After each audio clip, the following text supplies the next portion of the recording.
Hello hi नमस्कार साईराम जय जगन्नाथ समस्त को।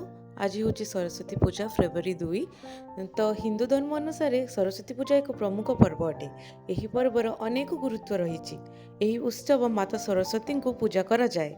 हिंदू धर्म में माता सरस्वती को निज ज्ञानर देवी बोली कहुए। यही सरस्वती पूजा बसंत पंचमी रे पालन करा जाउथिबारु एहाकु बसंत पंचमी उत्सव बा श्री पंचमी मध्य कहुए।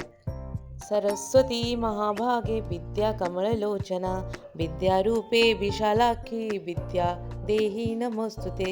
हैप्पी सरस्वती पूजा सब स्टूडेंट्स मान को जो मैंने पाठ पढ़ुंट। तो सकाळे मु मयूख को कहली गाधी कि आज तू सरस्वती पूजा कर माने पूजा माने से शिखब जान कौन सरस्वती पूजा बोली। तो आज गाधी की ब्रेकफास्ट टिके नाकू करके ये बसी पड़ी मो संगे भजन गाँची फूल दौची। तो मुझे कहूँ माँ को एमती तू विद्या मागे भल पाठ पढ़। तो से मो सांगे बसची छुआ को एमती टिके टिके सबू ओषा आउ पूजा शिखातु कि कौन हुए कौन। तापर आम टिके आम पाख मार्केट को चल जाइलु कहीं सबुआडे पूजार पेंडाल सरस्वती पेंडाल होती। तो ये देखो सब छोट छोट झील मैंने केमती साड़ी पिंधिकी बुलूँ। कोलकाता एमती छोट छोट छोटू बड़ जाके समस्ते कुनी कुनी साड़ी पिंधिकी बुलता। तो बहुत देखा बहुत भल लगे। तो आम दी तीन टा मेढ़ होमती स्टूडेंट्स मैंने बनई सब। आज तो पाठ पढ़ती आउ सब पूजार माति। तो आम भी एमती देखिलु एमती गोटे गोटे मेढ़ होपर मुझे फल नहीं गली भोग करने माँ पाखक।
तो जेहेतु आज आम दीजन ऑफिस छुट्टी थी आम सरस्वती पूजा बहुत भल से सेलिब्रेट कलु।